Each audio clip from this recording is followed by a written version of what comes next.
હે ગાઈસ, કેમ છો બધા? Good morning and happy Makar Sankrant.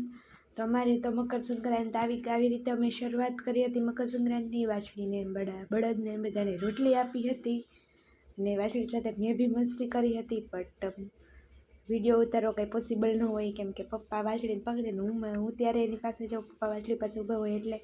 And તમે બધાએ મકર સંક્રાંત કેવી રીતે ઉજવી, આઈ મીન ઉત્તરાયણ, અને તમારો દિવસ આજનો કેવો રહ્યો એ બી કોમેન્ટ કરી દેજો. ને આખું તો બધું વાડીએ જે મસ્તી કરી હોય એ તો કેપ્ચર કરવું પોસિબલ નહોતું. અને પપ્પાએ અને મેં જે વાછડી બળદ સાથે મસ્તી કરી એટલું કેપ્ચર કર્યું. અને પછી મેં બી વાછડીને થોડું ઘણું વાલ બી કરી લીધું અને એમની સાથે મસ્તી પણ કરી લીધી. કોને કોને મારી જેમ ગાય, વાછડી, બળદ એવા બધા પ્રાણી ગમે છે કમેન્ટ કરી દેજો.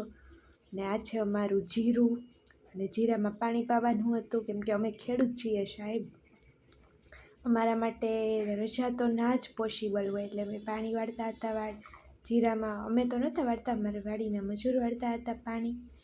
અને જીરું પર અત્યારે તો હેલ્ધી છે, હવે જોઈએ આગળ શું થાય. એન્ડ વ્લોગ ગમ્યો હોય તો લાઈક કરો, શેર કરો, ચેનલને સબસ્ક્રાઈબ કરો, થોડો ઘણો પ્રેમ આપતા જાઓ. આપણે હાફ મોનેટાઈઝમાં 200 સબસ્ક્રાઈબર જ બાકી છે. Thank you.